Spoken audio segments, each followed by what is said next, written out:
अगर आप मेरी डेली मैनिफेस्टेशन रूटीन जानना चाहते हो तो आज की ये वीडियो आपके लिए है। इस वीडियो में मैं आपको बताऊंगा कि मैं पूरे दिन में कौन से मैनिफेस्टेशन रिचुअल्स फॉलो करता हूँ या कौन से प्रोसेसेस फॉलो करता हूँ और उससे मैं दिन में कब और कितनी बार करता हूँ जिससे मेरी मैनिफेस्टेशन हो।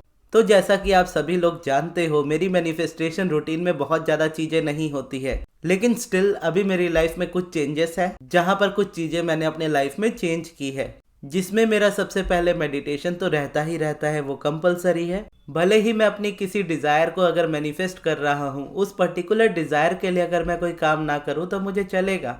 जैसे डिज़ायर मैनिफेस्ट करने के लिए अगर रोबोटिक एफर्मेशन है या फिर उस पर्टिकुलर सब्जेक्ट के लिए विजुअलाइज करना है, तो ये सारी चीज़ें अगर मैं ना भी करूँ ना तो भी मेरा चल जाता है। लेकिन मैं मेडिटेशन हमेशा करता ही हूँ, क्योंकि जब मैंने स्टार्टिंग में मैनिफेस्ट करना सीखा था, या फिर आप समझ लो अब्राहम को जब मैंने फॉलो करना स्टार्ट किया था अपनी लाइफ में, तो उससे पहले मैं लॉ ऑफ अट्रैक्शन को बहुत बार फॉलो कर चुका था और हर तरह की टेक्निक्स जितनी भी आपने सुनी होती है वो सारी मैं यूज़ करके देख चुका था और किसी में से भी कोई भी रिजल्ट मुझे कभी नहीं मिला था। तो रिजल्ट ना मिलने की वजह से क्या था, एक टाइम में फ्रस्ट्रेशन बहुत ज़्यादा हो गई थी। तो जब अब्राहम को पढ़ना स्टार्ट किया और अब्राहम की टीचिंग्स को समझा तो ये चीज़ समझ में आई कि एक्चुअल में मैनिफेस्टेशन के लिए किसी टेक्निक या प्रोसेस को करने की ज़रूरत नहीं है, सिर्फ और सिर्फ अलाइनमेंट की ज़रूरत होती है। अगर आप अलाइंड हो तो सारी चीज़ें आपको आपकी लाइफ में मिल जाती है खुद ब खुद ही, आपको कोई स्पेसिफिक प्रोसेस नहीं करना पड़ता उस चीज़ को लेकर के। अब अलाइनमेंट में होने का मतलब क्या होता है, जैसे आप हो और आपकी डिज़ायर है, आपकी डिज़ायर की वाइब्रेशन एक अलग फ्रीक्वेंसी पे है, आपकी वाइब्रेशन एक अलग फ्रीक्वेंसी पे है, और अगर आप चाहते हो कि वो डिज़ायर आपकी लाइफ में मैनिफेस्ट हो जाए तो आपकी और आपकी डिज़ायर की जो वाइब्रेशनल फ्रीक्वेंसी है वो मैच होनी चाहिए। इसको सिंपल एग्जांपल से समझते हैं कि अगर आपका कोई फेवरेट गाना है जिसे आप रेडियो पे सुनना चाह रहे हो, जो इस वक्त मान लीजिए 92.7 एफएम रेडियो पे प्ले हो रहा है। अब आप अपने रेडियो के ट्यूनर को सेट करने की कोशिश करते हो, तो अगर आप 92.7 पे जाते हो तभी आपको वो गाना सुनाई देगा। अगर आप उसकी जगह पे कोई भी दूसरी वाइब्रेशन चूज करते हो, 92.5, 92.4, 93.5 या कोई भी वाइब्रेशन आप चूज करते हो उस जगह पर, यानी ट्यूनर से कोई भी फ्रीक्वेंसी सेट करने की कोशिश करते हो, तो आपको उस जगह पे रिजल्ट नहीं मिलेगा, यानी आप उस जगह पे उस गाने को नहीं सुन पाओगे तब तक जब तक आप 92.7 पे ट्यून इन नहीं करते। या एक और सिंपल एग्जांपल से अगर आपको बताता हूँ कि आप मान लीजिए किसी को कॉल करना चाहते हो, अपने फ्रेंड को, तो जब आप अपने फ्रेंड का नंबर मिलाते हो तो नंबर क्या है, नंबर आप समझ लो एक तरीके की वाइब्रेशन है जो उस पर्सन से कनेक्ट करती है आपको। तो अगर आप उस पर्सन को कॉल करना चाहते हो तो आपको क्या करना होगा, आपको बस सही नंबर डायल करना पड़ेगा। जब आप सही नंबर डायल करोगे तो एग्जैक्टली उसी पर्सन के पास आपकी कॉल जाएगी। एक भी नंबर इधर उधर होता है तो कॉल आपकी रॉन्ग नंबर पे जा सकती है। बस आप समझ लो यही हिसाब है अलाइनमेंट का, कि जब आप वाइब्रेशनली अपने आप को देखते हो कि आप किसी स्टेज पे हो और किसी डिजायर को देखते हो और उस डिजायर को देख करके ये सोचते हो कि ये डिजायर आपसे बहुत दूर है, इसको मैनिफेस्ट करने में बहुत टाइम लगेगा, या ये चीज़ तो आपकी लाइफ में कभी हो ही नहीं सकती, आप इस चीज़ को डिजर्व ही नहीं करते, या कोई चीज़ उसे और यानी कोई और उस चीज़ को ले चुका है, जो भी डिज़ायर है। यानी किसी भी चीज़ को लेकर के अगर आप सोचते हो तो बहुत सारे थॉट्स होते हैं जो उस चीज़ को इम्पॉसिबल का टैग दे देते हैं कि ये चीज़ इम्पॉसिबल है, उसका रीज़न ये है। अब जब हम माइंड को चेंज करने की कोशिश करते हैं तो हमें पता होता है कि हमारे माइंड में कुछ थॉट्स ऐसे चल रहे हैं जो उस जगह पे रेजिस्ट कर रहे हैं और थॉट्स को हमें चेंज करना है। लेकिन थॉट्स तो बहुत सारे हैं, हम किस थॉट को चेंज करें।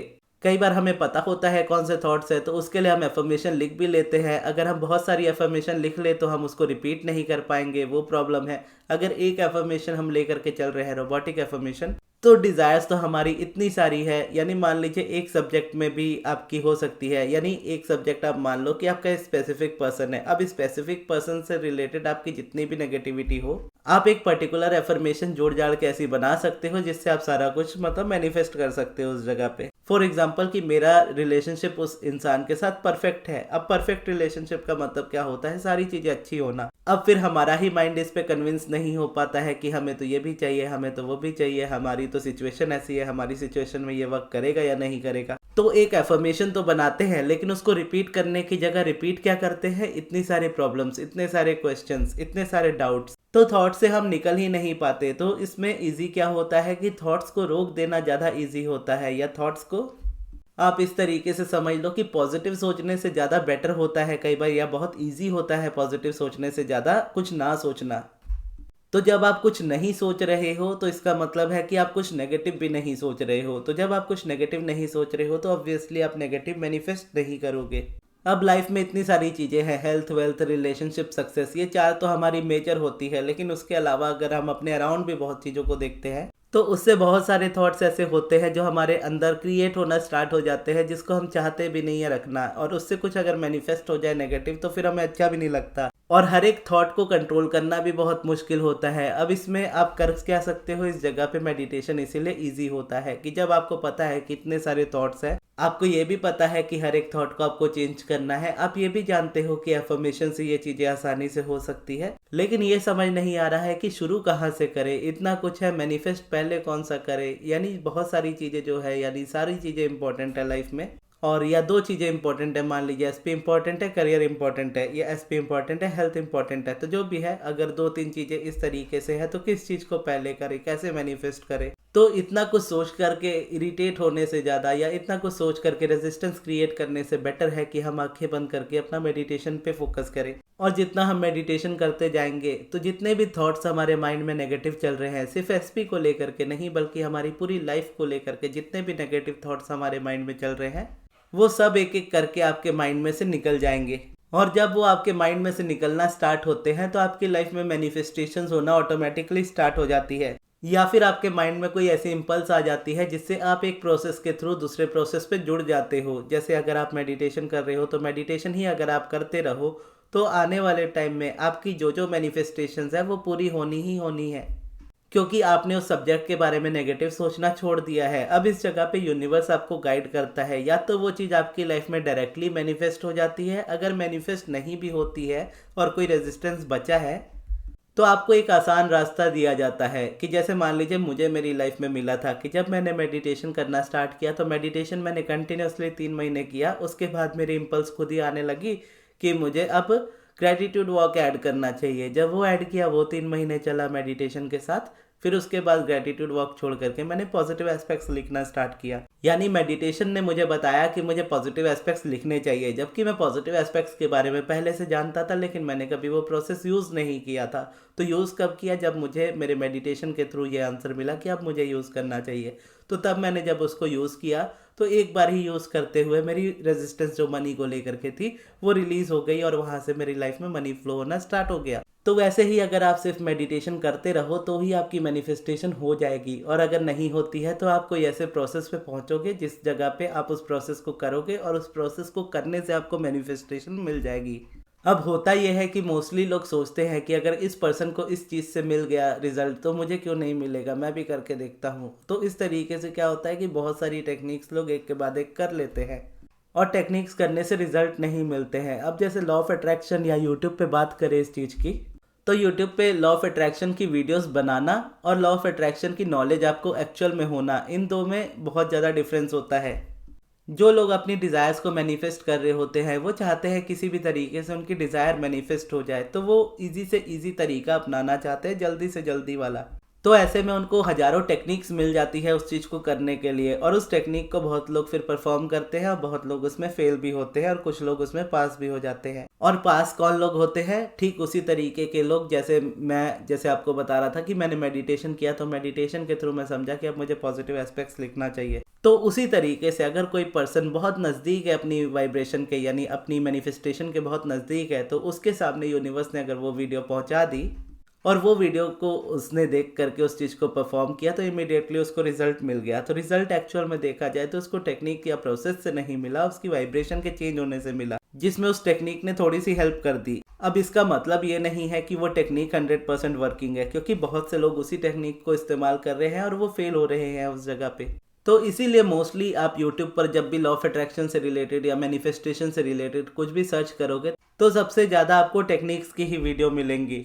अलाइनमेंट से रिलेटेड या मैनिफेस्टेशन की एक्चुअल जो नॉलेज होती है उससे रिलेटेड आपको बहुत कम ही वीडियोस मिलेंगी। तो यही चीज़ मुझे अब्राहम की वीडियो से या अब्राहम के टीचिंग से आप समझ लो मुझे समझ में आ गई थी जब उनकी किताब को मैंने पढ़ना स्टार्ट किया था, ask and it is given को। तो जो रेडियो वाला एग्जाम्पल दिया वो अब्राहम का ही एग्जाम्पल था जो मैं इजीली समझ पाया था उस समय, और ये समझ पाया था कि क्यों ये चीज़ें हो रही है। और इस जगह पे अब्राहम ने कहा था कि आपका काम इस जगह पे इकलौता बस यही है कि आप ग्रेजुअली, क्योंकि ये चीज़ इंस्टेंट वाला प्रोसेस नहीं है, तो आपको क्या करना है, आपको ग्रेजुअली करना है, धीरे धीरे करना है, आराम से करना है। और करना क्या है, धीरे धीरे बस अपनी रेजिस्टेंस को आपको रिलीज करते जाना है। जैसे जैसे आप रेजिस्टेंस रिलीज करते जाओगे वैसे वैसे आपकी लाइफ बेटर होती चली जाएगी, मैनिफेस्टेशंस होती चली जाएगी। और आप समझोगे कैसे कि आप अलाइनमेंट में हो या रेजिस्टेंस में हो। तो अगर आपकी लाइफ में स्ट्रेस, एंग्जाइटी, डिप्रेशन, ये सारी फीलिंग्स बहुत ज़्यादा है और ये टाइम के साथ साथ और ज़्यादा बढ़ती जाए, आपका स्ट्रेस और ज़्यादा बढ़ता जाए, एंग्जाइटी और ज़्यादा बढ़ती जाए, तो आप समझ लो आप अपनी लाइफ में रेजिस्टेंस को ऐड करते जा रहे हो।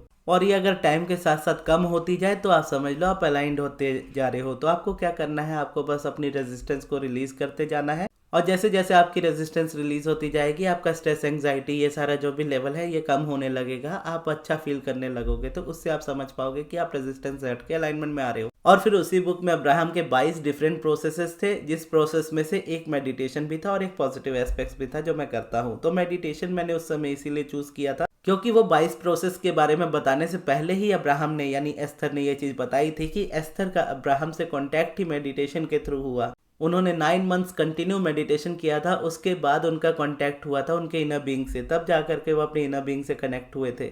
और जैसे मेडिटेशन का बताया कि मेडिटेशन जब आप करते हो तो थॉट्स रिलीज होते हैं, हर तरह के थॉट्स आपके रिलीज होते हैं। तो जब वो रिलीज होते हैं तो नेगेटिविटी धीरे धीरे खत्म होती जाती है।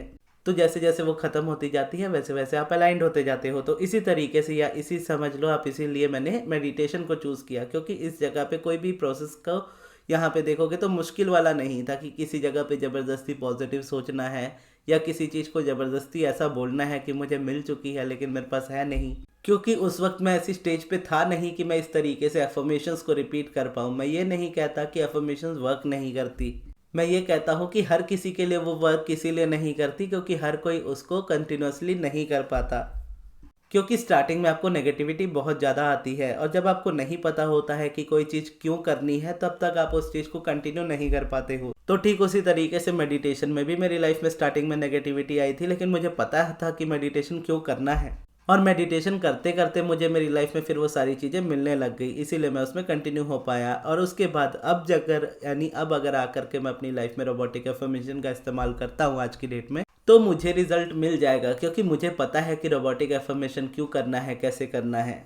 तो ये है मेरा पहला प्रोसेस मेडिटेशन जो मैं करता हूँ और क्यों करता हूँ अब आप भी जान चुके हो। और दूसरा प्रोसेस जो मैं करता हूँ वो मनी को लेकर के मैं करता हूँ, पॉजिटिव एस्पेक्ट्स में लिखता हूँ। और इसका रीज़न इसके पीछे का ये होता है कि जब मैंने money and the law of attraction book पढ़ी थी तो उस बुक में मैंने मनी को रिलेटेड यानी मनी मैनिफेस्ट करने के लिए ही मैंने वो बुक पढ़नी स्टार्ट की थी। और जब पहली बार पॉजिटिव एस्पेक्ट्स लिखा था तो मनी के लिए ही लिखा था। और जैसा अब्राहम बोलती है कि आपको हर एक एस्पेक्ट पे, हर एक सब्जेक्ट पे फोकस करने की जरूरत नहीं होती है, आप बस अपने फोकस को चेंज करना सीखो, आप बस अपने माइंड को पॉजिटिव करना सीखो, आप बस अपने आप को अलाइंड करना सीखो, सारी चीज़ों में वो चीज़ आपको फॉलो करेगी। तो जैसे मेडिटेशन था कि मेडिटेशन करो तो सारी चीज़ें सॉल्व हो जाएगी, उसी तरीके से अब्राहम ने कहा था अगर आप पॉजिटिव एस्पेक्ट्स लिखते हो, डेली बेसिस पे लिखते हो, किसी एक टॉपिक पे भी लिखते हो, तो अगर आप उस टॉपिक पे लिख रहे हो डेली बेसिस पे तो वो टॉपिक को लेकर के आपका माइंड जो है वो पॉजिटिव भी होगा और वो सब्जेक्ट जो आप लिख रहे हो वो आपकी लाइफ में बेटर भी होगा और उसकी वजह से लाइफ के बाकी सारे एस्पेक्ट्स भी एक एक करके बेटर हो जाएंगे। क्योंकि जब आप एक चीज की पॉजिटिविटी पे फोकस करते हो तो उस पॉजिटिवली फोकस्ड होने की वजह से आपका बाकी नेगेटिविटी से ध्यान हट जाता है। और जब आप यही चीज को डेली बेसिस पे रिपीट करते रहते हो तो नेगेटिविटी आपके लाइफ में से निकलती चली जाती है। तो जब जैसे मैंने मेडिटेशन करना स्टार्ट किया था तो मेडिटेशन ने ऑलमोस्ट 3 महीने में मेरी सारी नेगेटिविटी को खत्म कर दिया था। लेकिन कुछ पुराने थॉट्स या पैटर्न्स आप समझ लो माइंड में मनी को लेकर के रह रहे थे जिसको मैं कॉन्शियसली नहीं हटा पा रहा था, या जो भी रीजन रहा होगा, यूनिवर्स को लगा होगा ये ईजी है। तो ये किताब मेरे पास पहुंची जहां से मैंने पॉजिटिव एस्पेक्ट्स लिखना स्टार्ट किया। और जब मैंने उसको लिखना स्टार्ट किया तो लिखने की वजह से जो मेरा माइंडसेट था मनी को लेकर के, जो ब्लॉकेजेस आ रहे थे या जो रेजिस्टेंस मैं क्रिएट कर रहा था मनी को लेकर के, वो पॉजिटिव एस्पेक्ट्स ने सॉल्व कर दी। तो उसके बाद क्या हुआ, उसके बाद मैं डेली बेसिस पे लिखने लगा। कभी कभार मैं टॉपिक भी चेंज करता था, कभी कभी मैं 1-2 टॉपिक और लिखता था, कभी मैं 3-4 टॉपिक्स भी लिखता था। लेकिन एट द एंड मुझे यही समझ में आया कि बहुत ज़्यादा चीज़ें करने की जरूरत नहीं होती है, एक चीज़ करो, बार बार करो। तो फिर मैंने ये डिसाइड कर लिया कि हाँ अब से मैं सिर्फ और सिर्फ यही काम करूंगा कि मेडिटेशन करूंगा, पॉजिटिव एस्पेक्ट्स लिखूंगा और पॉजिटिव एस्पेक्ट्स भी मैं मनी के लिए लिखूंगा। और ये चीज़ देखो एज अ ट्रूथ प्रूफ भी हुई। जैसा मैं वीडियो में आपको स्टार्टिंग में बता रहा था कि अब्राहम ने जैसा कहा था कि जब आप मेडिटेशन करोगे या जब आप रेजिस्टेंस रिलीज करना स्टार्ट करोगे तो या तो मैनिफेस्टेशन जो आपकी है वो डायरेक्टली हो जाएगी, या फिर आप एक ऐसे प्रोसेस पे पहुंच जाओगे जिसको करते ही आपको रिजल्ट मिलने स्टार्ट हो जाएंगे। तो मेडिटेशन ने डायरेक्टली अगर देखोगे तो मेरी लाइफ से नेगेटिविटी को पूरी तरह से रिलीज कर दिया। डिप्रेशन, एंग्जाइटी, जो भी प्रॉब्लम्स थी मुझे पर्सनली, वो सारी चीजें उसने निकाल दी। और उसके बाद जब मनी की बारी आई तो मनी के लिए फिर पॉजिटिव एस्पेक्ट्स आ गया, और जब वो लिखा तो उससे वो चीज़ आगे मैनिफेस्टेशन होने लगी। यानी मैनिफेस्टेशन ऑलमोस्ट आप समझ लो, मनी तो मैंने 6 महीने बाद लिखना स्टार्ट किया था। पहले 3 महीने सिर्फ मेडिटेट किया था, उसके 3 महीने ग्रेटिट्यूड वॉक किया था, जिससे और ज़्यादा नेगेटिविटी रिलीज हुई थी। फिर ये वाला पार्ट आया था जहाँ पर पॉजिटिव एस्पेक्ट्स ऑफ मनी लिखा, उसके बाद से वो नेगेटिविटी रिलीज हो गई या रेजिस्टेंस रिलीज हो गई और मैं मैनिफेस्ट करने लगा मनी। तो रूटीन में मेरी ये दो चीज़ हमेशा परमानेंट रहती है। अब जो मैं अपनी लाइफ में एक चीज़ ऐड कर रहा हूँ वो पिवटिंग है। अब पिवटिंग और पॉजिटिव एस्पेक्ट्स में अगर देखोगे तो बहुत अंतर नहीं है, क्योंकि पिवटिंग का बेसिक मतलब होता है अपने फोकस को शिफ्ट करना। और फोकस को आप कहाँ शिफ्ट करोगे? दो ही चीज़ें होती है, यानी इस दुनिया में हर चीज़ें दो हिस्सों में डिवाइडेड है। जैसे दिन रात है, सुबह शाम है, पॉजिटिव नेगेटिव है। तो उसी तरीके से हमारा जो फोकस होता है वो या तो किसी चीज़ की पॉजिटिव साइड पे जाता है या तो किसी चीज़ की नेगेटिव साइड पे जाता है। तो हमारा काम इस जगह पे क्या बनता है कि हम उसकी पॉजिटिव साइड पे हमेशा फोकस करें, क्योंकि पॉजिटिव पे फोकस नहीं करेंगे तो जाने अनजाने में हमारा ध्यान नेगेटिव साइड पे ही जाएगा। तो जब हम ये जान जाते हैं कि हमारा फोकस नेगेटिव साइड पे है, तो उसे उठा करके जब हम नेगेटिव से पॉजिटिव लेकर के आते हैं तो उसको ही हम प्रोसेस ऑफ पिवटिंग कहते हैं। जिसका मतलब है कि मेडिटेशन करना भी पिवटिंग का ही हिस्सा है, पॉजिटिव एस्पेक्ट्स लिखना भी पिवटिंग है, एफर्मेशंस करना भी पिवटिंग है, सारी चीज़ें पिवटिंग है, क्योंकि वो हमें नेगेटिव टू पॉजिटिव ले करके जा रही है। या आप समझ लो पॉजिटिव से नेगेटिव भी जा सकते हो आप, वो भी एक तरीके की पिवटिंग है। लेकिन एक्चुअल में पिवटिंग को एक बेटर वे में यूज़ किया गया है अब्राहम के थ्रू। तो इसीलिए हम पिवटिंग का मतलब ये मानते हैं कि नेगेटिव से पॉजिटिव लेकर के आना अपने आप को। तो इसका प्रोसेस अब्राहम ने बस इस तरीके से कहा था कि अपने आप से ये क्वेश्चन पूछते रहो कि मुझे क्या चाहिए मेरी लाइफ में। सिंपल शब्दों में समझो तो ये, वैसे तो ये डिटेल्ड वाली चीज़ है, तो वो जानने के लिए आप पिवटिंग वाली वीडियो देख लीजिएगा जो चैनल पे आपको मिलेगी। लेकिन यहाँ पे सिंपल शब्दों में मैं आपको बता रहा हूँ कि सिंपल शब्द ये है यहाँ पे कि अपने आप से क्वेश्चन पूछना कि मुझे क्या चाहिए। क्योंकि अगर आप ये अपने आप से क्वेश्चन नहीं पूछोगे कि मुझे क्या चाहिए, तो जाने अनजाने में आप यही रिपीट करते रहोगे कि मुझे क्या नहीं चाहिए। और ज़रूरी नहीं कि यूनिवर्स ऐसे सुने कि आप ये चाहते हो, आप ये नहीं चाहते हो। यूनिवर्स जस्ट आपके फोकस से चीज़ों को समझता है। आप जिस चीज़ पे फोकस करते हो उसका मतलब है यूनिवर्स ये समझ रहा है कि आप वो चीज़ चाह रहे हो। आप अगर देख रहे हो कि आपका रिलेशनशिप ब्रेक हो चुका है और उस चीज़ को लेकर के आप परेशान हो और आप यूनिवर्स को बोलते हो कि मुझे वो पर्सन चाहिए, तो भी यूनिवर्स समझता है कि हाँ मैं समझ गया, तुम्हें वो पर्सन चाहिए। लेकिन जब तुम बोलते हो या जब आप ये समझते हो या जब आप ये रिपीट करते हो अपने मन ही मन में कि ये चीज़ ऐसे कैसे हो गई, ये चीज़ मेरी लाइफ में क्यों हो गई, कैसे ये चीज़ मेरी लाइफ में आई, मेरे साथ ही ऐसा क्यों होता है, काश मैं उस पर्सन के साथ होती, या काश मैं उसको मैनिफेस्ट कर लूँ, मैं उसको कैसे मैनिफेस्ट करूँ, क्या मुझसे ये हो पाएगा। तो ये जो आप समझते हो, ये आप जो फील करते हो, ये आपको दूरी दिखाता है उस पर्सन से कि आप दूर हो। इस जगह पे आपको लैक की फीलिंग देता है। तो यूनिवर्स इस जगह पे क्या समझता है कि आप अपनी लाइफ में और ज़्यादा लैक की फीलिंग चाहते हो, तो यूनिवर्स आपकी लाइफ में और ज़्यादा इस चीज़ को देता चला जाता है। तो इसीलिए इस जगह पे खुद से ये क्वेश्चन पूछा जाता है कि मुझे क्या चाहिए। फिर जो भी आपको चाहिए होता है हर एक सब्जेक्ट को लेकर के आप उसको वैसे रिपीट करते हो। ये चीज़ आपको आपकी लाइफ में और ज़्यादा क्लैरिटी देती है, आपके फोकस को एक ही साइड पे रखती है, दोनों तरफ जाने नहीं देती। जैसे मान लीजिए आप बोलते हो कि मुझे मेरा एसपी चाहिए, मुझे एसपी के साथ रहना है, मुझे उससे शादी करनी है, मैं चाहती हूँ कि वो पर्सन मुझे खुद आकर के प्रपोज करे और हम दोनों की शादी हो जाए, हम दोनों के पेरेंट्स मान जाए। तो ये जब आप रिपीट करोगे तो यूनिवर्स यही सुनेगा कि हाँ ये चीज़ आप अपनी लाइफ में चाहते हो। आपका माइंड भी यही कन्विंस करेगा कि हाँ आप यही चाहते हो। लेकिन जब आप ये सोचोगे इसको बोलते हुए भी कि ये चीज़ कैसे होगी, कब होगी, होगी या नहीं होगी, तो अगर आप इस चीज़ को लेकर के डाउट करते रहोगे तो ही ये चीज़ रेजिस्ट करती है। इसी को रेजिस्टेंस बोलते हैं। लेकिन इस रेजिस्टेंस को भी ब्रेक करने का एक तरीका होता है, वो तरीका ही सबसे ज़्यादा इंपॉर्टेंट होता है। इस पूरी वीडियो में जैसे मैंने बताया कि मैं मेडिटेशन करता हूँ, पॉजिटिव एस्पेक्ट्स लिखता हूँ और ये पिवटिंग करता हूँ। लेकिन आप ये करो या ना करो वो मैटर नहीं करता है। जैसा मैं कहता हूँ कि प्रोसेस मैटर नहीं करता है, आपकी कंसिस्टेंसी मैटर करती है। कि अगर कोई चीज़ अगर आप कंसिस्टेंसी के साथ नहीं करते हो तो रिजल्ट्स आपको कभी नहीं मिलते हैं, क्योंकि माइंड में आपके ऑलरेडी बहुत सारे थॉट्स चल रहे हैं। उन सभी थॉट्स को आपको चेंज करना है, तो वो चेंज तभी होंगे जब आप रेपिटेशन करोगे। तो स्टार्टिंग में अगर देखोगे तो नेगेटिविटी की प्रॉब्लम हर जगह पे आती है। आप एफर्मेशन बोलोगे, आप एफर्मेशन पे भी बिलीव नहीं कर पाओगे। आप इस तरीके से पिवटिंग करोगे, आपका माइंड भी आपको यही बोलेगा कि ये चीज़ कैसे होगी, कब होगी, होगी या नहीं होगी। या फिर आपका माइंड ये भी बोल सकता है इस जगह पे कि बहुत जगह आपने सुना है या लॉ ऑफ अट्रैक्शन में लोग कहते हैं कि कोई चीज़ अगर मुझे चाहिए, अगर हम ऐसा बोलते हैं तो इसका मतलब है कि ये चीज़ मेरी लाइफ में नहीं है और यूनिवर्स इस चीज़ को आपकी लाइफ में नहीं लाता है। अब ये पूरी तरह से सही नहीं है। इसका मतलब आप समझ लो ये है कि जब आप बोलते हो कि ये चीज़ मेरी लाइफ में मुझे चाहिए, तो आपका मन हमेशा यही बोलेगा कि मेरे पास ये चीज़ नहीं है। इसी नहीं वाली चीज़ को हमें काटना होता है, और इस नहीं वाली चीज़ को ही हटाने के लिए हम क्या करते हैं, हम बार बार इसी चीज़ को रिपीट करते हैं कि मुझे ये चाहिए, मुझे वो चाहिए। जैसे हम बचपन में प्रेयर करते थे कि भगवान मुझे एग्ज़ाम में पास करा दो, या ये चीज़ मुझे मेरी लाइफ में दिला दो। तो बचपन में हम जैसे प्रेयर करते थे, ये जस्ट वैसा ही है। तो जब आप इस तरीके से करने लगोगे तो माइंड आपका उस जगह पे रेजिस्ट करना खुद ब खुद कम करने लगेगा। फिर एट द एंड मैनिफेस्टेशन होती है। और इसके अलावा मैं एक लौती चीज़ और करता हूँ, वो है कार्ड्स निकालना, जो मैं कभी कभार निकालता हूँ। जब मुझे टाइम मिलता है तो मैं निकालता हूँ, अदरवाइज नहीं। और कार्ड भी ज़्यादातर जो मैं यूज़ करता हूँ अब्राहम के ही कार्ड होते हैं, यानी टैरो रीडिंग वाले कार्ड नहीं है, वो डिफरेंट कार्ड है अब्राहम के।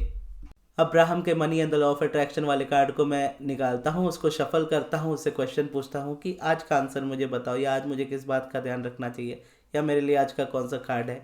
ये बोल के मैं कार्ड स्प्रेड करता हूँ। जो कार्ड निकलता है उसको मैं पढ़ता हूँ, उसके मीनिंग को पढ़ता हूँ, बस रख देता हूँ उसके बाद। तो मैनिफेस्टेशन रिलेटेड बस इतनी ही चीज़ें हैं जो मैं करता हूँ, इसके अलावा कुछ भी नहीं करता। और अगर आप इस जगह पे पिवटिंग को और अच्छे से समझना चाहते हो तो ये वीडियो देखिएगा जो अभी आपके स्क्रीन पे आ रही है। तो ये थी हमारी आज की वीडियो। आपको ये वीडियो कैसी लगी कमेंट्स में ज़रूर बताइएगा, और इस वीडियो को यहाँ तक देखने के लिए बहुत बहुत धन्यवाद।